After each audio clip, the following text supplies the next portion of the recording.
Hello ചങ്ങായിമാരെ, ഇപ്പോൾ ദേ നമ്മൾ ഇന്ന് ഉണ്ടാക്കാൻ വേണ്ടി പോകുന്നത് ഓണസദ്യയിലെ അടുത്ത ഐറ്റമായിട്ടുള്ള ബീട്രൂട്ട് കിച്ചടിയാണ്. വളരെ ഈസി ആയിട്ട് നമുക്ക് ചെയ്തെടുക്കാൻ വേണ്ടിയിട്ടുള്ളൊരു കിച്ചടിയാണ് ഇത്. അപ്പോൾ നമ്മുടെ ചാനൽ ആദ്യമായിട്ട് കാണുന്നവരാണെങ്കിൽ സബ്സ്ക്രൈബ് ചെയ്യാനും വീഡിയോ ഇഷ്ടമായി ലൈക്ക് ചെയ്യാനും ഷെയർ ചെയ്യാനും ഒന്നും മറക്കരുത്. അപ്പോൾ നമുക്ക് വീഡിയോയിലോട്ട് പോകാം. അപ്പോൾ നമ്മളിവിടെ എടുത്തിരിക്കുന്നത് ഒരു 2 ബീട്രൂട്ടാണ്. ആ 2 ബീട്രൂട്ട് നമുക്ക് തൊലി കളഞ്ഞ് നന്നായിട്ട് ക്ലീൻ ചെയ്തെടുക്കാം. നമ്മളിവിടെ എടുത്തിരിക്കുന്നത് 2 ചെറിയ ബീട്രൂട്ടാണ്. ഇതായിപ്പോൾ നമ്മളത് ക്ലീൻ ചെയ്ത് കഴുകി വെച്ചിട്ടുണ്ട്. ഇനി നമുക്കത് ഗ്രേറ്റ് ചെയ്തെടുക്കണം. അതിന് വേണ്ടിയിട്ട് നമുക്ക് ഇതുപോലെ ഒരു ഗ്രേറ്ററിൽ വെച്ചിട്ട് ഗ്രേറ്റ് ചെയ്തെടുക്കാം. അതല്ലെങ്കിൽ നമുക്ക് ചോപ്പറിലാണെങ്കിൽ നിങ്ങൾക്ക് ചോപ്പറിലിട്ട് അടിക്കാം. പക്ഷേ ചോപ്പറിലിട്ട് അടിക്കുമ്പോഴത്തേക്ക് ഒരുപാട് കുഴഞ്ഞൊന്നും പോകാണ്ടിരിക്കാൻ വേണ്ടി പ്രത്യേകം ശ്രദ്ധിക്കുക. ഇതായിപ്പോൾ നമ്മളിതെല്ലാം ഗ്രേറ്റ് ചെയ്തെടുത്തിട്ടുണ്ട്. ഇനി നമുക്കിതൊരു പാത്രത്തിലേക്ക് മാറ്റാം. ഇനി നമുക്ക് ഇതൊന്ന് നന്നായിട്ട് വേവിച്ചെടുക്കണം. അതിന് വേണ്ടിയിട്ട് നമുക്കൊരു പാത്രം എടുക്കാം. ആ പാത്രത്തിലേക്ക് നമ്മളിപ്പോൾ ഗ്രേറ്റ് ചെയ്ത് വെച്ചിരിക്കുന്ന ബീട്രൂട്ട് അതിലേക്ക് ഇട്ട് കൊടുക്കാം. എന്നിട്ട് നമുക്കിതിലേക്ക് വെള്ളം ചേർത്ത് കൊടുക്കാം. ബീട്രൂട്ട് നന്നായിട്ട് വേവുന്നതിന് ആവശ്യമായിട്ടുള്ള വെള്ളം അതുകൂടെ നമുക്ക് ഒഴിച്ചു കൊടുക്കാം. അതിൻ്റെ കൂടെ തന്നെ നമുക്ക് കുറച്ച് ഉപ്പ് കൂടെ ചേർത്ത് കൊടുക്കാം. അതിനുശേഷം നമുക്കിതൊന്ന് നല്ലവണ്ണം ഇളക്കി മിക്സ് ചെയ്യാം. പിന്നീട് മൂടി വെച്ച് ഇതൊന്ന് വേവിച്ചെടുക്കാം. നമ്മുടെ ബീട്രൂട്ട് വേവുന്ന സമയം കൊണ്ട് നമുക്ക് അതിലിടാനുള്ള അരപ്പ് റെഡിയാക്കി എടുക്കാം.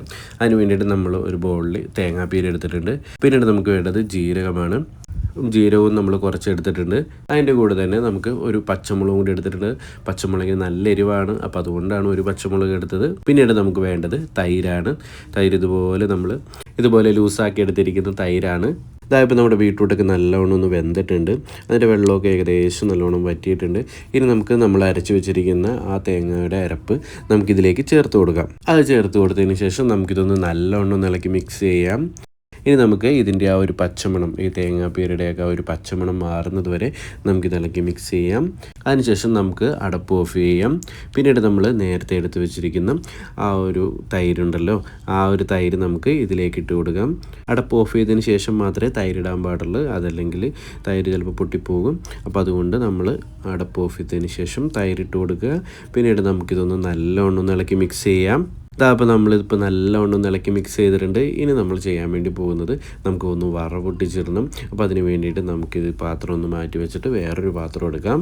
എന്നിട്ട് ആ പാത്രം ചൂടായി കഴിയുമ്പോഴത്തേക്കും നമുക്കതിലേക്ക് കുറച്ച് വെളിച്ചെണ്ണ ഒഴിച്ചു കൊടുക്കാം. വെളിച്ചെണ്ണ നന്നായിട്ട് ചൂടായി കഴിയുമ്പോഴത്തേക്കും നമുക്കതിലേക്ക് കുറച്ച് കടുക് അത് നമുക്കിട്ട് കൊടുക്കാം.